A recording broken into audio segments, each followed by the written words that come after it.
Good afternoon, everyone.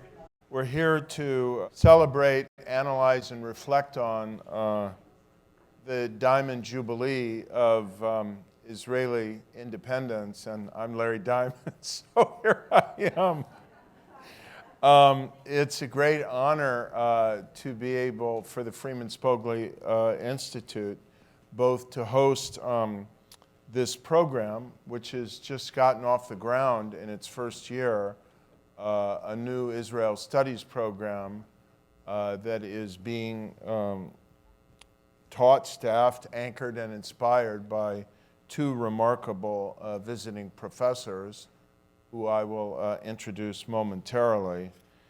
And to have them and our third fellow, who is based this year at Hillel at Stanford, help us reflect upon and celebrate and really seriously ponder 75 years of Israeli independence.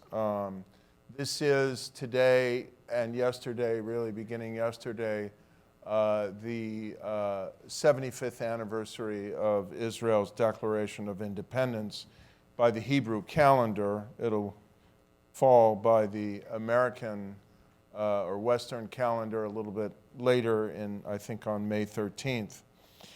President Biden has already made his statement of best wishes and celebration, stating that when David Ben-Gurion declared Israel's independence in 1948, he announced the birth of a state based on, these words are very important to our discussion today, freedom, justice, and peace. Just 11 minutes later, President Truman was the first head of state to recognize the state of Israel and put it on its path to formal independence. And Biden said today, we are still proud to be counted among the first of Israel's friends and allies, and the United States recognizes the resilience of, again, very important words for our discussion today, Israel's democracy, the bedrock of our robust and special relationship. Today, to help us reflect both in an analytic and scholarly way, and really in a very personal way, on 75 years of Israeli independence, we have three remarkable individuals. I will go from the farthest end toward me.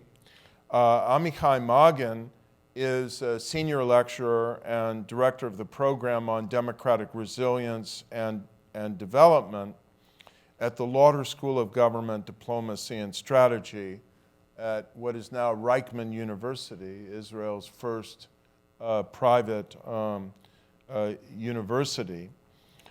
He is also one of our two inaugural visiting fellows in Israel Studies here at the Freeman Spogli Institute, and the one who will be with us through the next two academic years to help us build this program. He, while here, is continuing his research on limited statement, governance failures, and political violence in the international system, and renewing his engagement with the Center on Democracy, Development, and the Rule of Law, where he was a postdoctoral scholar some years ago, and also obtained his doctorate in law from the Stanford Law School. He is teaching a course, well, he was teaching a course just a few minutes ago. So Gordon Bloom and Sarah Singer, thank you very much for bringing your students to us and joining us in this venture of trying to teach about and help Stanford and the world understand Israel better. The course Amichai is teaching this quarter is Israel's Society, Politics, and Policy.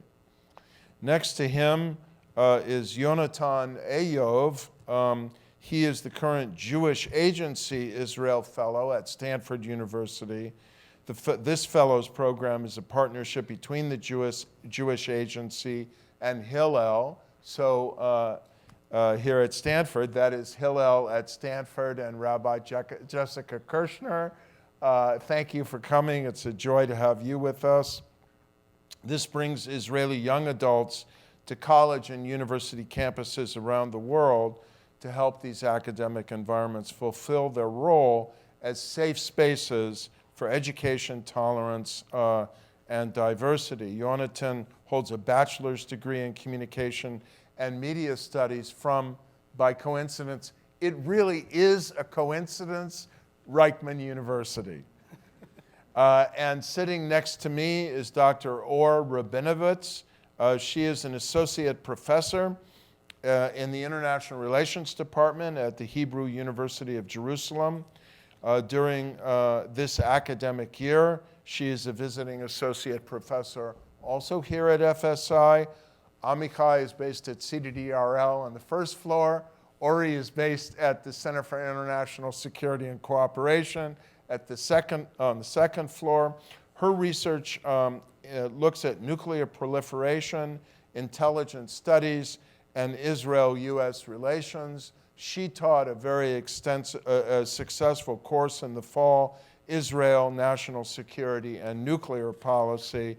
And I'm delighted to say that somehow we managed to succeed in persuading her, and I guess Hebrew University, to let her stay through the fall and teach this course again in the fall. So what a gift to Stanford. Now I can move here and start the conversation.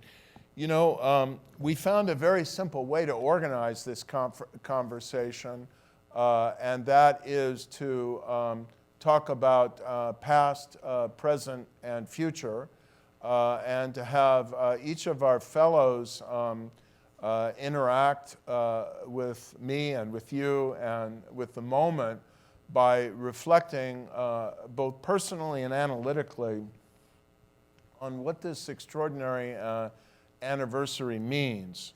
So I'm going to begin, I hope I won't offend you, Amichai, by saying that I'm beginning in order of seniority, how long you've been around. So by having you share some of your own personal thoughts about the founding of the State of Israel and what it has meant to your family, to you personally, and how you reflect on the history. So let's start with you, then we'll go to Ori and then to Yonatan. Please go ahead. Yeah, thank you so much, Larry. You know, 75 years is called the Diamond Jubilee, so even the name of our moderator here is appropriate for our conversation. This is our Larry Diamond Jubilee. I'm just so glad and thankful to be back here at FSI, at my alma mater. This was my intellectual home as a doctoral student, and it's just a joy to be back, and I'm very grateful to be back in this amazing place. Well, you know, 75 years is not only a birthday; it's a very special birthday. You know, today globally, the average life expectancy of a human being born today is 75 years. So. And that has radically risen over the last several decades. And I think in 1960 it was like 55, and today globally it's 75. I think that's kind of symbolic. So in the span of a single human life, 75 years, Israel went from a crazy dream and then an impoverished, beleaguered, war-torn, traumatized from the horrors of the Holocaust and the Second World War. This desperate situation that the Jewish people found themselves in the aftermath of the Second World War. It went from this just terrible reality to what? To prosperity. Israel's GDP per capita today is surpassed that of Japan and of the United Kingdom. It's just about on par with Germany today. To human development. We now rank number 17 in the world on the United Nations Human Development Index. We're the 4th happiest nation in the world. So it's Finland, Denmark, Iceland, Israel, and the Netherlands. Demographically, we went from a tiny country of 600,000. We're just about to surpass the 10 million. This will happen next year.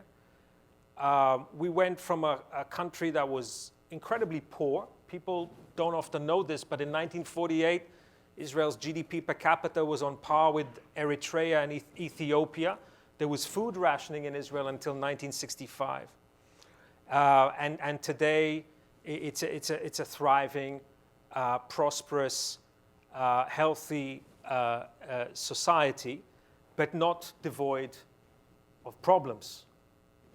And I think that when we look at Israel today, especially today, I think if we were looking at Israel this time last year, we would have a different perspective, somehow different perspective. If we look at Israel today, it's a bittersweet anniversary.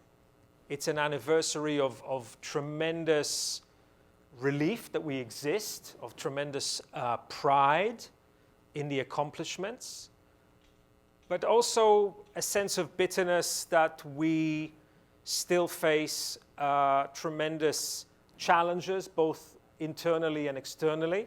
And I'll just end, because we're going to get to the future and thinking about the future. But a 75-year-old country is a kind of a teenager. It's a pubescent kind of country. Think about where the United States was when it was 75, right? That was in 1851. There were 23 million Americans. There were 31 states. 15 of those states were slave states. America did not yet come into its own, and you were a decade away from the Civil War. Spoiler alert: there will be no civil war in Israel. Okay, spoiler alert. But 75 is long enough to define the broad contours of a state and of a society, but yet there are areas where we haven't completed that. But we're still a young country. We're still seeking to define ourselves, and in many respects, our independence is not complete.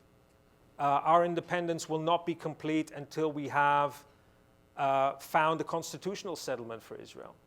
Our independence is not complete until we find a way to securely disengage from the Palestinians in a way that guarantees their dignity, their freedom, and ours. So we still have a lot to do.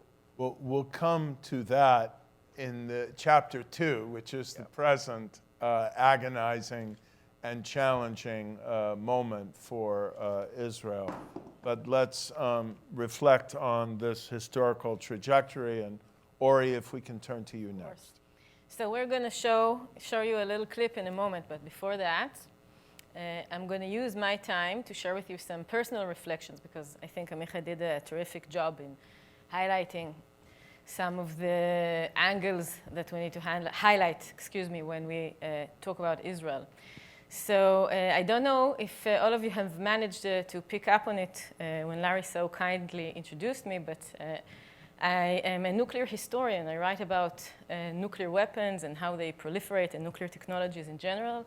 And I also, bizarrely, interestingly, or surprisingly, I write about Israel's nuclear program as well, which is kind of interesting if you're Israeli. It's very interesting if you're an Israeli female scholar and you're tenured at the Hebrew University. It means that I had some luck. My career had some interesting turns leading me there. And I want to share with you 2 personal stories which reflect on how the heck did I get to this specific position. So first, and this is the harsher angle of it, we'll do something slightly lighter in a minute. I want to tell you about my maternal grandfather, Moshe Miklosh Heller from Transylvania. Oradea, Novgorod, maybe some of you have heard. During World War II, he really epitomized the most horrendous things that could happen to a Hungarian-speaking Jew. We won't go into all of it. We'll go just into the pertinent part. After the first stint at Auschwitz, he became a forced laborer at Werner von Braun's V2 missile factory. The prisoners were supplied from Buchenwald camp and later from Auschwitz, and this is how he came there. And the V2, for those of you who do not know, was the first guided ballistic missile. So you probably saw it, if you are not fully versed with history, you saw it in movies and TV series taking place in London towards the end of the war. It was also used against other cities in the UK and Belgium and France and the Netherlands. And it was constructed at a place called Mittelwerk site by prisoners from a camp called Dora Mittelbau. It's a concentration camp that held 60,000 prisoners, and the conditions there were so harsh that a third perished on site in the tunnels. This is one of the most horrendous episodes of the war, and I'm not to have a competition. And these brave people who worked there, some of them actively worked to sabotage the V2 missiles. So you have these incredible weapons of war. The grandchildren of these weapons, the Scud missiles that are around in the Middle East and elsewhere, are very, very complicated pieces of technology. But these people were brave enough to just sabotage them from within, and this is something that my grandfather did. Another very interesting family story which walks with me and walks with my mom is the fact that when that place was bombed by the Allies, all the guards abandoned them basically to die in the tunnels. And this is the twist, one SS guard came back, opened the door, and let them out. Why, I do not know. I can only imagine, but it's a very strong story that goes with the family. And it has to, sometimes you shouldn't judge a book by its cover, even when it's a Gestapo officer in a camp. Life can be surprising that way.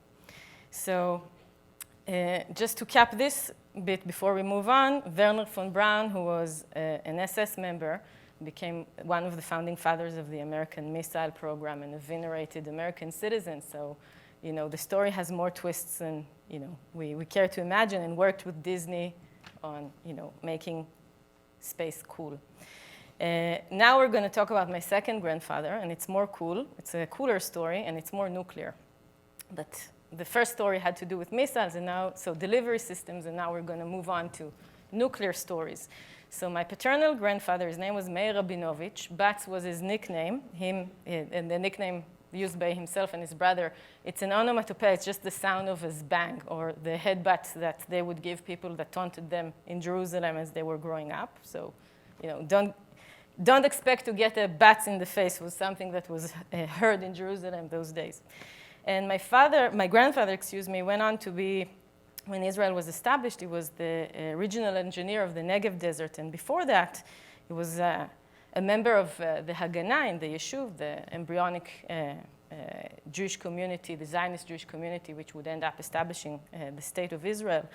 And if you remember, in 1942, as Rommel's forces were progressing in Egypt, the issue of the Jews in the issue were quite stressed. And one of the solutions they came up with, and he was central in that, was called Metzada BaKarmel, build Masada in the Carmel. It was a plan to evacuate all the Jews and fortify on the Carmel mountains. Should Rommel manage to make his way in? Rommel didn't manage to make his way in, as you probably know. And later, and this is the clip that we're going to show you in a second, what I discovered after I published my book as a nuclear historian was that he actually had a part in establishing Israel's nuclear reactor in Dimona. And what we're going to see here is a clip which was aired on Israeli television in 1972. It's a clip of my grandfather, Bats. He was surprising Ephraim Katzir. Ephraim Katzir would, a year later, become Israel's fourth president. He was a very famous biophysicist. He was the chief scientist of the Ministry of Defense. He was someone in the scientific community who helped build Dimona. And now we're going to see a clip which aired in 72 on Israeli television, and you can read the subtitles below. דבר חשוב אחד, וזה לזכותו של אפרים והאפרים דרכך. הם נסחו בנו את התחושה של הצורך במדע במלחמה. לא השבריה ולא הכפיה ולא הרימון ולא כל הדברים האלה, כל זה נפלא. פתאום חשנו שידינו קצרצרות. ואז בא החמד. זה מה שאני רוצה לומר. בחמד באה הקבוצה שהתחילה, לא. חיל מדע. בראש חיל המדע עמד פרופסור רטנר, והייתי עוזרו ומרכזו, ואז באו הדוקטורים הנפלאים האלה, אפרים חבריו, ואהרון, ופליאדה שלמה. אני רק זוכר איזו פגישה אחת, במלון עדן, עם פרופסור לכימיה, נשיאנו הראשון, הבנות, עם ויצמן. והוא שכב במיטה, וישבנו סביבו.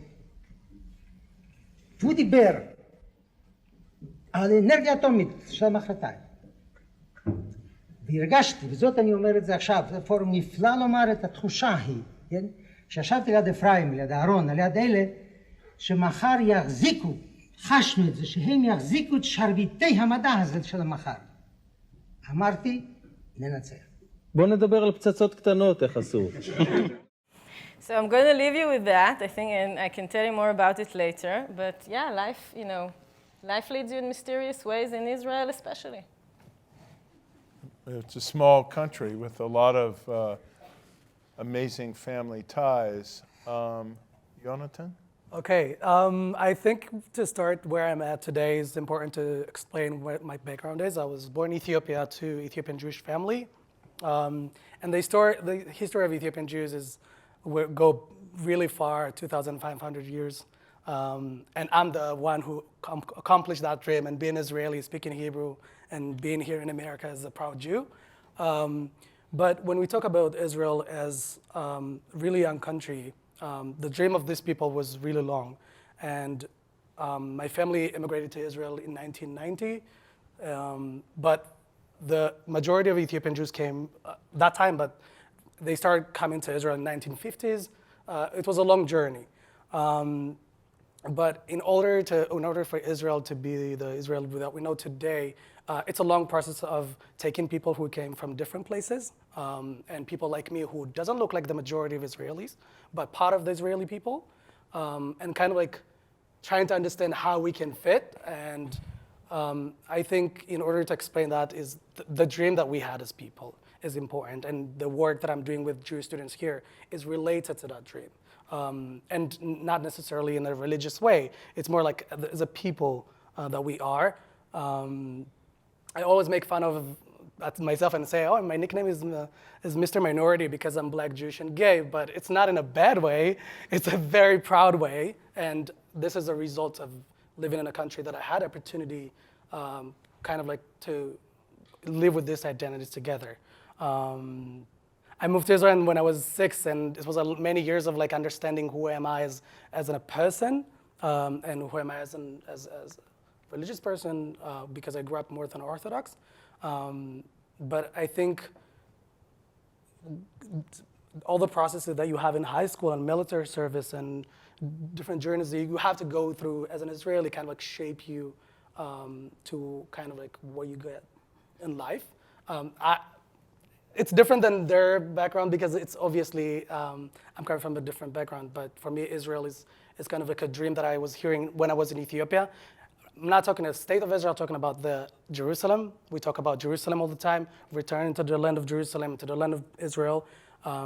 And for me to be here and speak with you guys and just explain to you what my background is, it's such a privilege because my parents never went to school in Ethiopia. They lived in a very small countryside Ethiopian village, and today I'm doing something that I'm really happy to do because this is kind of a way for me to show them that their dream is my reality, and my reality is hopefully gonna be my children's reality, so we can be safe and be proud and we can work together as people, and even though we come from different backgrounds. Thank you. Great. Before I move on to the present, and we're going to want to hear about your experience of Israel at present, along with your two colleagues. Amichai, you have quite a powerful family story as well. Could you just convey it a little bit so they can understand what your family story is?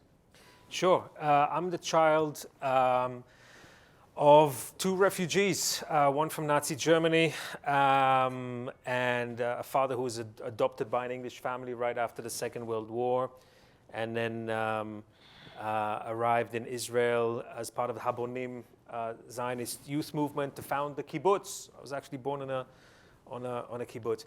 And my mom escaped from Latvia, from Riga, in 1972, in the early years of détente, when a very small number of Jewish families and dissidents were allowed to leave the Soviet Union. She always tells the story that when they left their apartment in Riga and went to the train station, a lot of friends and relatives sort of followed them quietly and wanted to see whether the train was going to go north to the Gulag or south towards Vienna and freedom. Luckily, they ended up in Vienna. They were political refugees. And they moved to Israel in 1972. So that's the background.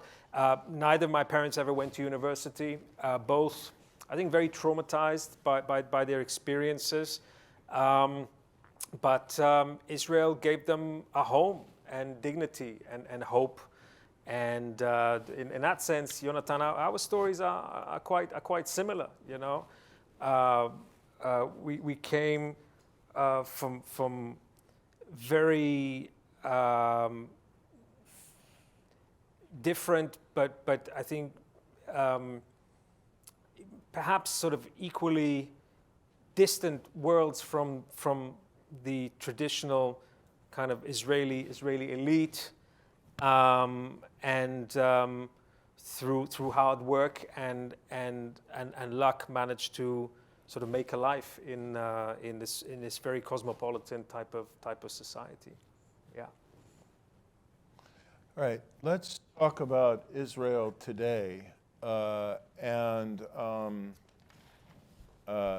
if we're going to talk about Israel today, and I mean literally today, as we reflect on the constitutional crisis that you referred to, Amichai, and the state of Israeli democracy, we have to do so with our eyes wide open and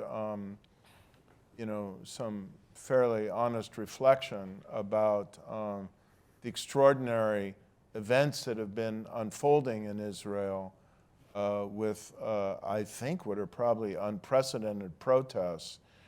I'll actually come to you last, Amichai, on this round, even though you are coming, in a way, fairly fresh from that experience. But Ori, if we can start with you, how do you reflect on Israel as a democracy and Israel as a state still struggling to ensure its security at this point, 75 years after independence? So the current protests that we just mentioned and talked about, I think it's very important to understand that they reflect or they represent a historical moment in Israel's history. I think it's as dramatic as 48 and 67. I think that the coming month, maybe a year, we're not entirely sure, will really, really dictate the direction in which Israeli democracy will go. I think we're undergoing a very dangerous time. I think in Israel, the democratic institutions are under attack. I think that specifically the government is trying to adopt the Hungarian Viktor Orban protocol in pursuing salami tactics aimed at weakening the democratic institutions in the regime. Personally, I think we have to try to stop them in terms of continuing the protests and doing anything within our democratic ability to do. I think that it's very heartening in a good way to see that, thousands or hundreds of thousands of people are willing to go out to the streets 16 weeks and counting. I think that it's terrific that they really managed to prevent some very, very dangerous development i.e. the sacking of the defense minister Gallant, but I don't think we can celebrate yet. I'm not entirely sure where this is heading. If you have a clear shot, then tell me. It's very important for people, for like-minded people also who feel similarly that Israeli democracy should be protected and defended. It's very important to make a stand, to voice your opinion, to figure out what you can do, if you can do anything. This is the time to do it. And also, and I think it's very, very important to understand, and this is my opinion, but it's the opinion of many people in Israel, that the Israeli-Palestinian issue and democracy are intertwined. It's absolutely important for Israel's security to have democracy inside and out, meaning that I think that Israel has to work towards the two-state solution. And Israel has to work towards finding an end to this ongoing conflict, and it will reflect internally as well as externally, and we can develop this further if you'd like. So I'm going to be very specific in asking you, Yonatan, in addition to whatever you want to say, reflecting on the current drama with respect to constitutionalism in Israel, I think people would be curious to know, you are a member of a racial minority in Israel. We've struggled with racial issues in the United States. And you're a member of a sexual minority in Israel, a country that has, from what I can tell, one of the most robust LGBTQ movements probably of any society in the world.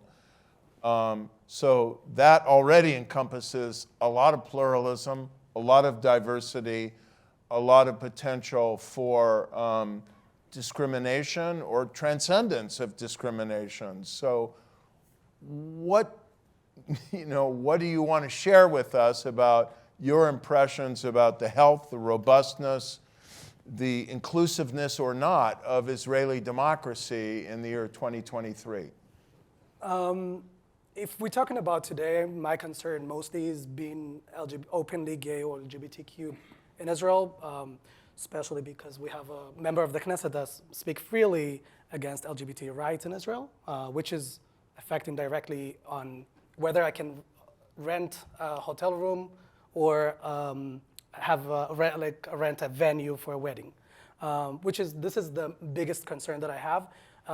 Being Ethiopian in Israel, we talk in Israel, we don't talk about race, we talk about ethnicity more. So that's why I'm gonna use as an Ethiopian in Israel, we experience racism in different stages of life, but also we do have other opportunities as let's say university and different things that the country help you in order to live in Israel and integrate to society. To be honest, in order for Ethiopians to integrate fairly in the Israeli society, usually it's military service because you get sent to different units. You never know when you're gonna get, what you're gonna get. It's your first shot, let's say, the fair shot. But when I see the protests right today, I see more and more people talking against it, even though my parents are voted for this government and they right-wing family and they say, oh, I didn't vote for this. And this is a voice I never heard before. And I think this is what's created the fear in the people of, okay, we want to live in a country that we want the state to be Jewish, but being Jewish, it doesn't necessarily to be dictatorship or voting for someone who openly talk about against gay people. So if we talk about the current situation, I think this is the most, the biggest problem that I see because it's affecting directly to me and my friends. And even the street became a little bit scary because you cannot say your opinion on the street without someone yelling at you or saying horrible things to you. which is a scary thing I never thought in my whole life. Even we had 4 elections, we complained, but today I want them to have 10. I don't really care. Because it is scary when you cannot say your opinion out loud. That's my major concern today, and I think if we want to have that solved, we do need to have a constitution as any democratic state, so we have a stability. And we cannot ignore the external problems and the internal by focusing on internal and the opposite. We have to kind of solve the 2 problems in order to continue staying there and be united, because I don't think we have any future in that region if we are not united as people. And I'm talking as Israelis from different backgrounds: Druze, Arabs, Israelis, Ethiopian Jews, non-Ethiopian Jews that we have in Israel also. I think it's necessary for us as the people who live there to understand this is our country and we have to do everything we can in order to protect it. And this is, I think, going to set a very important tone to the people that want to come and change things. Great. Well, we keep using the words constitution, constitutional crisis, but of course I think probably almost everyone in this room knows that Israel doesn't have a written constitution. So Amichai, you're the legal scholar among us, as well as a political scientist. Could you first help us understand what this crisis is about? What's the core of it? And how it might be resolved, or how it might evolve in a way that may ultimately strengthen Israeli democracy, if I can encourage you to give us a few grounds for hope as well. Yeah, so thanks. So I think we need a little bit of context. I mentioned that Israel is sort of a relatively young country, right, 75 years, but a 75-year-old country and 75-year-old democracy is actually one of the oldest democracies in the world. And we have a world expert sitting here with us, Professor Larry Diamond, who knows this better than anyone. In 1948, there were about 20 democracies on the face of the planet, and Israel was one of them. And through the last 75 years, wars, constant security threats, hyperinflation in the 1980s, the assassination of Yitzhak Rabin, COVID, repeated rounds of elections, Israeli democracy held. Israeli democracy has never broken down. There was never a military coup in Israel. There was never a civil war in Israel. Israelis shout, they debate vociferously, but when you sort of zoom back and look at this, it's a remarkable story of democratic success, and it's especially a remarkable story of democratic success and resilience, given the fact that, as Alexander Jacobson, who's an historian at Hebrew U, likes to say, Israeli democracy was established and developed under conditions that are as conducive to liberalism as fishing is, as the Dead Sea is to fishing. In other words, not very conducive. And if you think about it, geography, establishing a democracy in the Middle East, usually, as Larry knows, having democratic neighbors really helps to establish and sustain democracy. Israel didn't have that.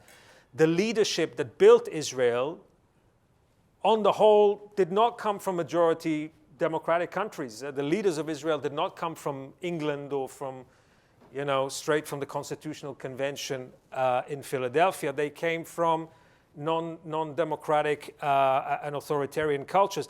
And the vast majority of Israelis did not come from democratic traditions. They came, like my wife's family, from Morocco. They came from Iraq and Iran and Syria and Libya and Tunisia, as well as Galicia, Poland, Russia, hardly bastions of liberalism, right? So the fact that Israel is a democracy at all is a kind of a miracle. And the fact that Israel has never experienced a democratic breakdown should give us some ground for hope. Now, I say all of that because I completely agree with Ori that we are in sort of uncharted territories today. Okay, so Israelis have traditionally fought over and argued over questions of policy, but not over questions of polity. Okay, so this is the first time that we have profound disagreement about the future of Israel as a polity, but the nature of Israel as a democracy. By the way, both camps are convinced, there's a parallel here with the United States, both the left and the right in Israel are convinced that they are the true champions of democracy. So we have a clash of visions of democracy. Why has this happened now? We can analyze this on a variety of levels. I'll simplify this just for the sake of argument. We have one layer of analysis that is really very immediate, and it really has to do with the singular character of Benjamin Netanyahu. You know, there are some politicians whose personality defines the corpus politique. You know, Bismarck was like that. Nelson Mandela was like that. Bibi Netanyahu is like that. The personality of Benjamin Netanyahu and his prominence in Israeli politics, he's Bibi King. He's the Sun King. And he is the figure around which all of Israeli politics has been revolving over the last coming up to 15 years. A lot of what we're seeing right now in Israel really has to do with Netanyahu's legal problems and with his attempt to find a way out of his legal problems. And what has happened over the course of the various rounds of elections that Jonathan has mentioned is now Netanyahu has alienated his centrist natural coalition partners. He's alienated people in the center-right and center-left to the point where his only real game set is the current coalition. Now, I believe that Netanyahu personally, when he goes to sleep at night, he's very unhappy with the current coalition. He fears some of the characters in this coalition, and he would actually quite like a more moderate centrist coalition, but he's trapped because he's facing these legal problems. He's trying to reform the judicial system so that he can escape his own legal problems, and his alternative partners do not want to enter into a coalition with him. So that's at the sort of the level of sort of nitty-gritty Israeli coalition politics. There is a deeper layer to this here, though. And at that deeper layer, I think in a way Netanyahu has done us all a favor. In the sense, inadvertently, this is sort of unintended consequences. He's done us all a favor because he has really, for the very first time, at least since the assassination of Yitzhak Rabin, has gotten all Israelis, regular Israelis. You take a taxi in Tel Aviv, the taxi driver is a constitutional law expert. Everybody in Israel is talking about the composition of the committee for the appointment of judges and what should be the constitutional arrangement. The entire country is engaged in a fantastic conversation about constitutional law and where we should be going. So we are facing a potential constitutional crisis. I hope we can avoid it. But we may also be facing Israel's constitutional moment. Because I think that Israelis realize that not having a constitutional settlement for the last 75 years has run its course. You know, Israelis are the world's best improvisers, but you can only improvise for so long. And I think we're at the moment where we realize that we really need to set down democratic, liberal, and they have to be democratic and liberal rules of the game for this ship of state, for this society to be able to move forward. Let me end by saying, why does this absolutely have to be a liberal democratic settlement? There are two fundamental reasons. Israel is such a diverse society with so many disagreements about questions of identity that only a liberal Rawlsian society and constitutional arrangement will allow Israeli Arabs and Jews, religious and secular, more collectivist tribal identities and more individualistic identities to coexist within a state. So we absolutely need to have a liberal democratic settlement because Israel is such a pluralistic country. And if we don't have a liberal constitution, we risk coercion and disintegration. But there's a second and last reason that I will mention why Israel absolutely needs to have a liberal democratic constitution. And that is for the simple reasons that Israel demands a lot from its citizens. And freedom is in the DNA of the people of Israel. Israelis will not fight for a dictatorship. They will not send their children to the army for a dictatorship. Israelis will not innovate for a dictatorship. They will not create, they will not innovate for a dictatorship. And that message is very, very clear. And so I am cautiously optimistic that we will get through this difficult time as we went through the very difficult period of whether it was the Yom Kippur War, the first or the second Intifada, or the assassination of Yitzhak Rabin. Eventually, Netanyahu will exit the political scene, and we will have to work very hard. And we hope to have the support and the help of CDDRL in thinking about the kind of constitutional settlement that we will need to go forward towards. Our advice is free, freely offered. So we'll talk briefly now about the future and maybe go first to the person likely to experience the longest arc of it. So what are your hopes for Israel as a society and a democracy in the next decade or 25 years as it meanders its way to its 100th birthday? Yonatan, you go first. I think my hope and my future that I'm holding for Israel is pretty optimistic that we will have a civil marriage and we will have a constitution that can kind of help us set the rules that we follow. Because once we have the rules, we can have a more comfortable life for all. Do gay couples not have the right to marry now in Israel? Even straight couples cannot get married outside of their religion. Of course. It's like not against gay people, but I want to have a civil marriage, and I want to own my rights. So hopefully, this kind of things I would love to change. Gay rights were changed 35, I think, years ago. It was illegal until then, and I hope the next 25 years will be different, and we'll have to see people who can get married in the country they serve the military, pay taxes. I think it's necessary for us, and this is the optimistic future that I'm holding for all of us. And if we're talking about how I see it is, let's say 23 years ago, I was a little kid who spoke only Amharic. And today I'm a proud Israeli Ethiopian who speak English and did my degree in university. So I do see there's such a wide opportunities that you can have in life. And I hope Israel have the same opportunities and different opportunities as a country to have and prosper. And hopefully we'll also have kind of like some more peace.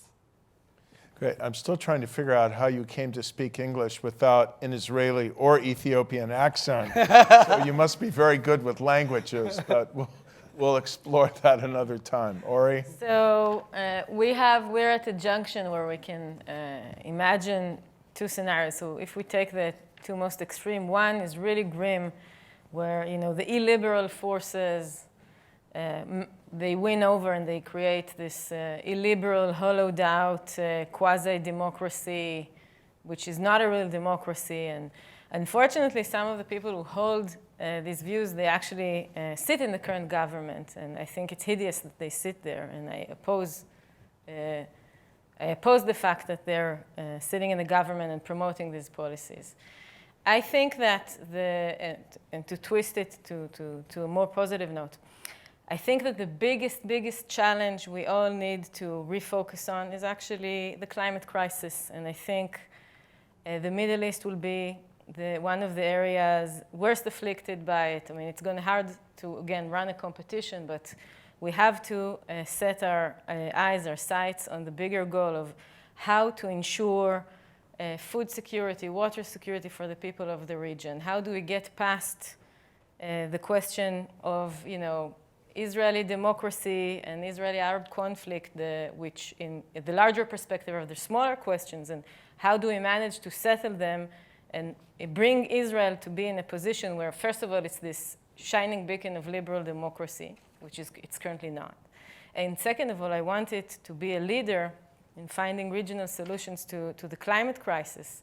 We need to figure out new technologies. We need to make sure that people get access to water desalination. We need to figure out more innovative ways of food production and protein production that's not animal-based. We need to figure out larger scale projects, maybe restoring the southern Jordan River.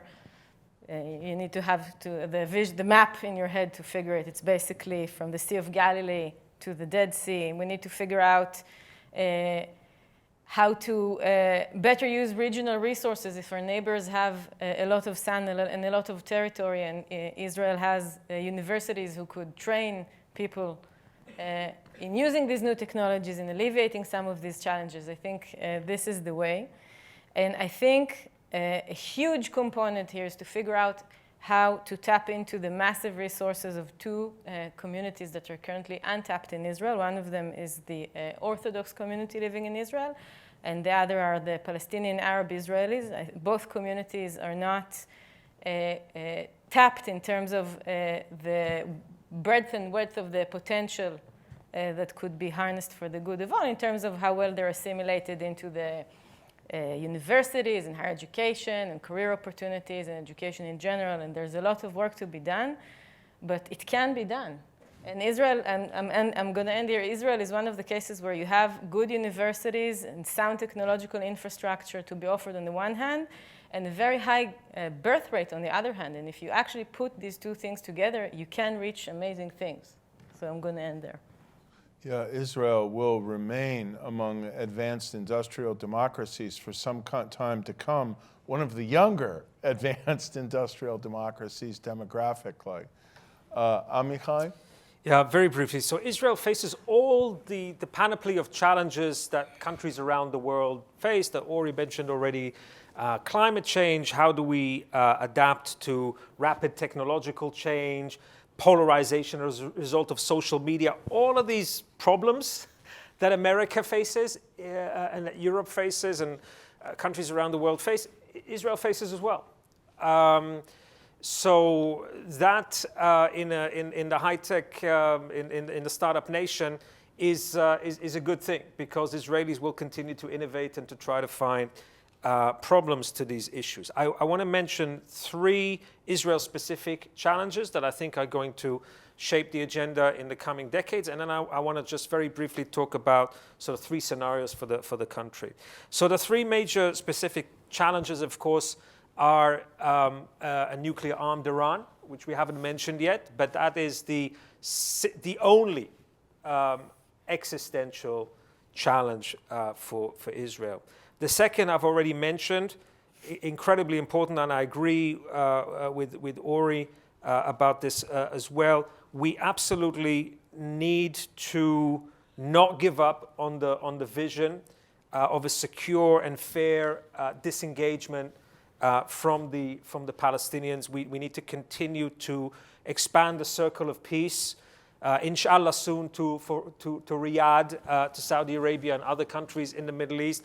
Building that regional peace is incredibly important in creating the incentive structure and the opportunities for eventually resolving the Israeli-Palestinian conflict. But we need to work on that very, very seriously going forward. And lastly, the challenge of internal cohesion, which we've spoken about, which frankly frightens me the most, because if we don't have a highly functional, coherent, cohesive Israeli society and polity, we won't be able to deal with the external challenges that we face. The three scenarios I just want to put on the table and stop is essentially, when we think about Israel in 2048, Israel at 100. By the way, we're projected to be between 16.5 and 18 million people. So Israel almost doubles its population size every 25, 30 years. We're the only OECD country, in fact, that is growing as a result of birth rates rather than as a result of immigration. You go to Israel, everybody's either pregnant or carrying twins on their shoulders, which is fantastic. It's just, the country. Probably not everybody. Everybody. No. It's everybody. It looks as if it's everybody.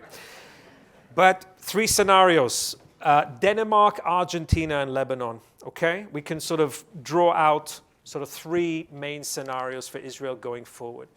If we get our politics back on track, and if we do what Ori has just said, which is to better integrate the 2 populations in Israel that are underrepresented in the labor market, which is ultra-Orthodox Jewish men and Israeli Arab Muslim women, and if we can expand the magic circle of the Israeli high-tech locomotive, we could envisage an Israel in 25 years' time that is among the 10 wealthiest, happiest, most productive countries in the world. That's not pie in the sky. That's the continuation of the trajectory of the last 30 years, ladies and gentlemen.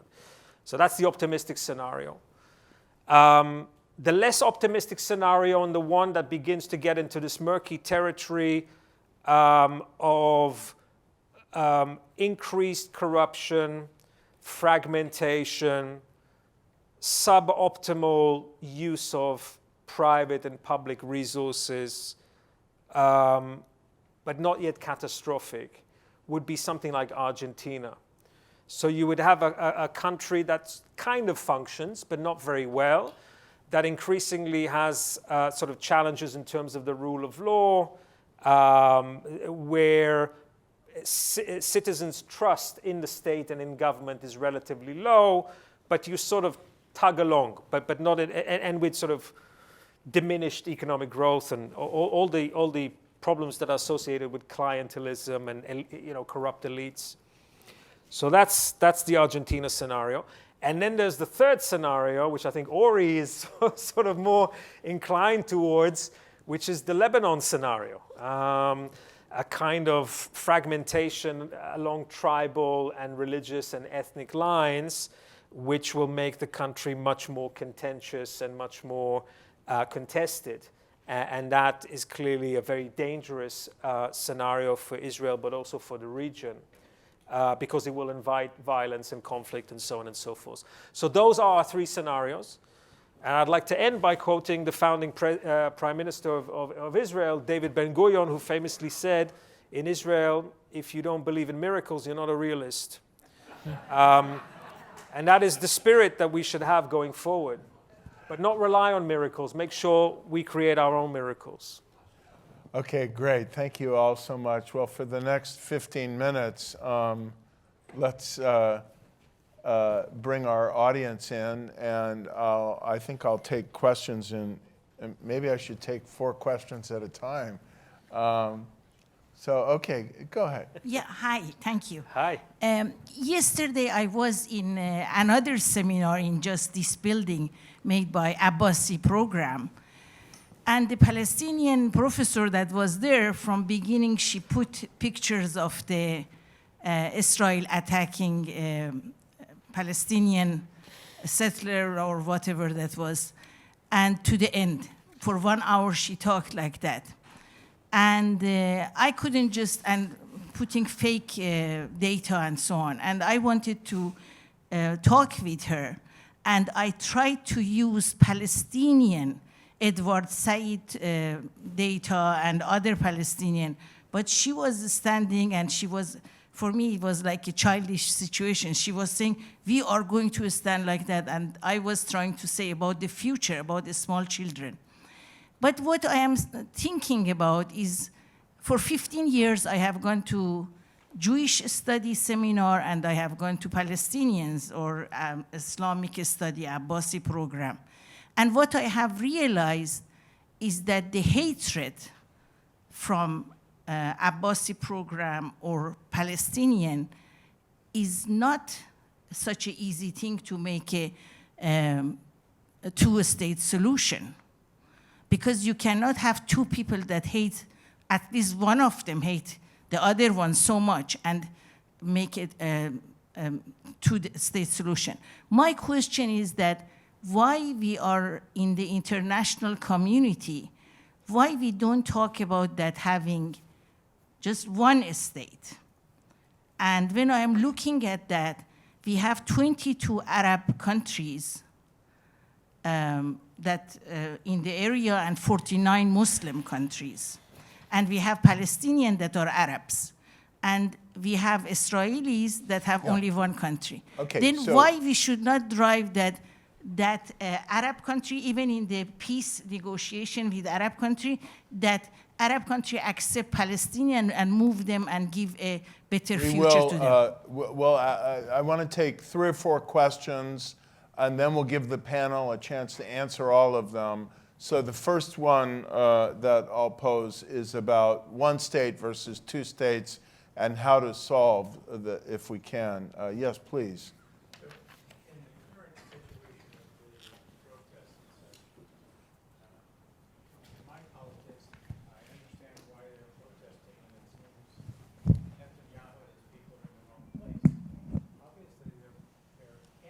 Here's a microphone that would work better. There's also people who are supporting what he's doing. Can you help me understand what is the position of the people who are supporting him? Because I don't understand that. Okay. Jim? Great, thanks. Thanks so much for the interesting presentation. So for Amichai, Yeah. I just wanted to follow up on your 3 scenarios and ask you what your expectations would be about what the best and brightest will do. I mean, it seems obvious to me that in the Denmark one, people could stay and have productive lives and contribute. And in the Lebanon one, you would see people leaving. Curious what you think would happen in the Argentina scenario. Okay. Hi, I'm a master's student in the Russian Studies program. So I have family in Israel. I'm quite curious to see what the panelists think about what concessions Bibi would need to make to the Israeli electorate at this point in order to quell protests. Do you think that after something like this, we'll have term limits on sort of executive powers? Do you think that we'll sort of see Bibi back in office, or do you think this is kind of like the last straw? What do these protests kind of represent? Hi, thank you all so much. So I think we discussed a lot how this is a really pivotal moment in Israel's history. And so I wanted to ask, what do you see the role of the next generation, the future generation, whether it be the average citizens or politicians, in upholding Israel's democracy and its ideals? Okay, that wasn't 4 questions, it was 5, but it's plenty for us to chew on in the last 10 minutes or so. So I've heard about dissertations that had shorter questions, but I'll you try. start, pick 1 or 2 of them maybe. So the one state versus two state. Here's the thing. If you have a one state, then it won't be a state with a Jewish majority in it. And then you have to ask yourself, is it a real democracy or not? A real democracy has equality, and we quoted the Megillat Ha'atzmaut, we quoted the founding document, the Declaration of Independence, sorry. We quoted the Declaration of Independence when we kicked off our discussion. We don't want a situation similar to the program that current Finance Minister Smotrich has put forward. He actually published an official paper in 2017 called Tochnit Ha'achra'ah. I think it should be translated into the plan of, let's say, total victory, something like that. Achra'ah is when you completely win over the other side in battle. And he said, so this is his political plan, is to have a situation where the Palestinians can either leave the country, they can stay without full rights, according to halachic dictate of them having to be inferior, or they can resist and let the army deal with them, including the women and the children. I don't want to live in that kind of a situation. I don't think this is a plan a parliamentarian should publish. I don't think that parliamentarians should hold foreign position. I think it's abominable. And if you want to have a real democracy, you have to have strong protection around equality. And that can only happen under a two-state scenario. That's the only scenario that can maintain Jewish identity, in my opinion. I'll just We can, I forgot the other questions. All right, let's go. We don't have time to go back and forth because we've got 4 more questions to answer. So, Jonathan, maybe you can speak to Aiden's question from one of our Stanford undergraduates about the role of the next generation as you see it, and any of these other questions you want to respond. So I think, first of all, is to understand our rights, like to vote. I think the past elections, a lot of people didn't want to vote at the second or third times. I think as a next generation, we have to learn that we need to use our right to affect the government, and we need to go and protest on the street when we see this kind of things happening. It doesn't matter if it's Ethiopians or other communities that happen to them, because we saw big protests in Israel and people didn't really support them. I think to raise our voice when we see something we disagree, and if we want to change things, we have to fight for. And yes, we grew up in a place that we had opportunities because other people did it, but now is our turn. And once we will understand that and we'll work through that, we'll have a different future, hopefully. And your question was why people support Bibi Netanyahu, I think. Mm-hmm. I hear 2 major voices. One is people think that because he's Bibi Netanyahu, people just look up for him all the time and try to tear him down. That's one voice that I hear all the time. The second is that the court took a power that shouldn't have before, and now the checks and balances. Yeah, so now is like returning to the power that the court took from the Knesset, which the Israeli parliament. That's the major voices that I hear, which it's a valid point to say. The problem is not with the people saying these opinions. The problem is the way that people do it and the blindness of not even criticizing the fact that it actually has a trial.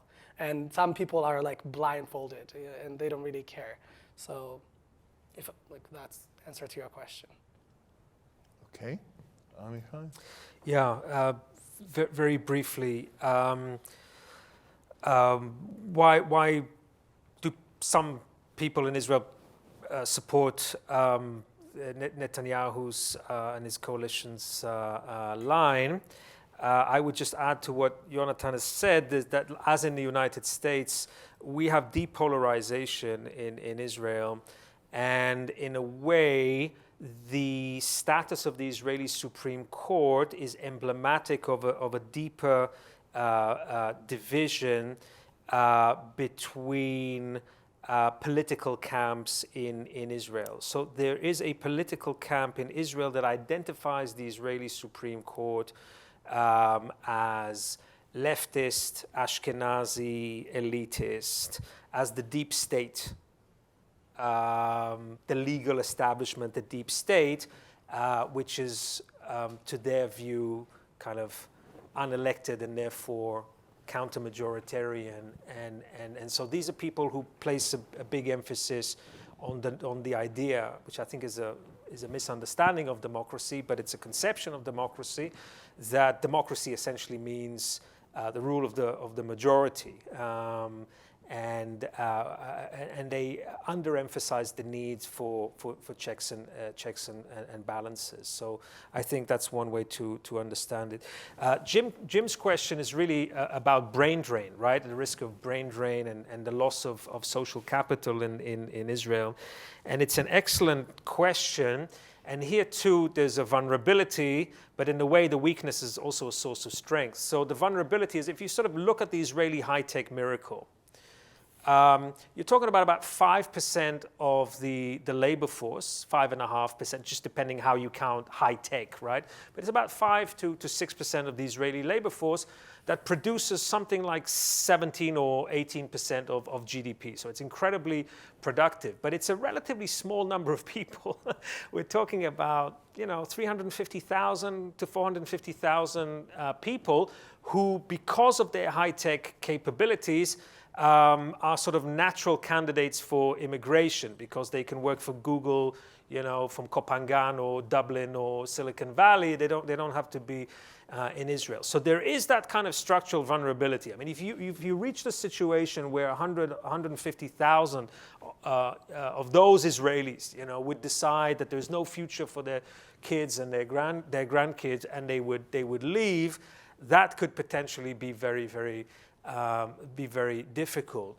But that fact means that constituency in Israel has a lot of political clout. And what they've been doing over the last several months is, in a very systematic and vocal way, making the case to the Israeli government that there will be no thriving high-tech ecology without freedom, without political freedom, guaranteed property rights, and without Israel being the kind of country where people who are, programmers for Google and Microsoft want to live and want to raise their children. So that's kind of where we are. Where the tipping point sort of exists, we'll have to see. And again, remember, historically, there were sort of waves of brain drain from Israel after every sort of major crisis, right? So Silicon Valley, people who know the Israeli community in Silicon Valley, there's sort of generations of Israelis who came here, after the 73 war, after Yom Kippur, where Israel was in a horrific state. Israel was broken after the Yom Kippur war.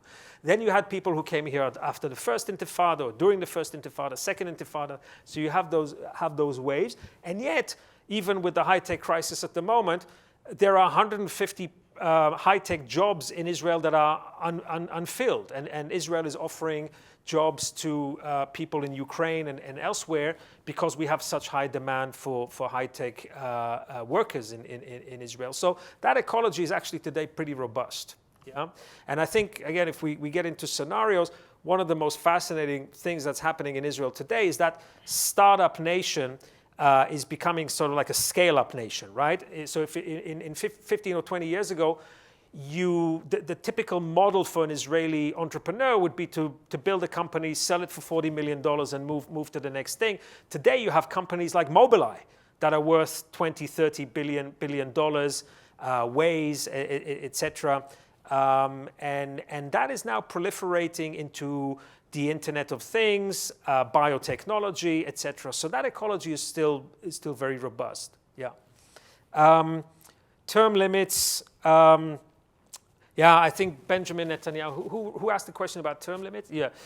I think Benjamin Netanyahu has made a very robust case for term limits over the last few months. We'll have to see, where that goes. If you look at the public opinion polls, if elections were held in Israel tomorrow morning, Likud would shrink by about 35 to 40%. Netanyahu would lose his majority, and we would have a very different kind of government. I just want to make a point. The lady at the back actually asked a very different question from the one. Yeah, but it's a rather shocking question, if I might add, because what you were suggesting is that if there's one Jewish state and then 23 Arab states, why don't we move the Arab population of Israel or the West Bank to another state? I have to tell you, as an Israeli, I find that question sort of deeply offensive. I see my Arab fellow countrywomen and countrymen, my Israeli Arab citizens, and indeed the Palestinians, as my brothers and sisters, as my neighbors. I think Israeli society is made immeasurably richer, culturally, socially, in every way, by the fact that 20% of our population are Israeli Arab citizens, Muslims, Christians, Druze, Cherkessians, a very, very diverse society. And I think that makes Israel better and stronger and richer. And so heaven forbid that we should ever suggest that Israeli Arab citizens are not part of us and part of who we are. And if anything, we need to make that togetherness greater and closer and better in the years ahead. I'll just make these 2 points in conclusion. Our late colleague, the former Secretary of State George Shultz, used to speak, who was the honorary chair of the Israel Democracy Institute and felt a very deep attachment to the state of Israel, even though obviously he was not Jewish, used to speak often and very movingly about a trip he made to Israel where the then mayor of Jerusalem, Mayor Teddy Kollek, would take him around and explain that Israel was a mosaic of different stories, different peoples, different cultures that were brought together in this miracle. And if Israel ever stopped being that, it would not be Israel and it would not be successful. And the second point is that many countries around the world, including the United States now, are struggling not just with the question of democracy or not, but liberal democracy or not. And liberal in the sense that to have a deep, good, and sustainable democracy that can facilitate creativity, entrepreneurship, managing all of the stresses we've been talking about, it has to be a democracy with the rule of law and the kind of inclusion you just spoke about very movingly, Amichai. Thank you. So that's what's at stake now. And in that sense, I think the Iran nuclear program is not the only existential challenge facing Israel. The challenge of preserving liberal democracy in Israel and refashioning it and securing it on constitutional foundations, and the enduring challenging of figuring out how to manage this pluralism within Israel proper, within the Green Line, if you will, and west of the Jordan River, as you will, remains an existential challenge for the state of Israel. Fortunately, we have these three amazing individuals with us to help us understand it, so please join me in thanking them.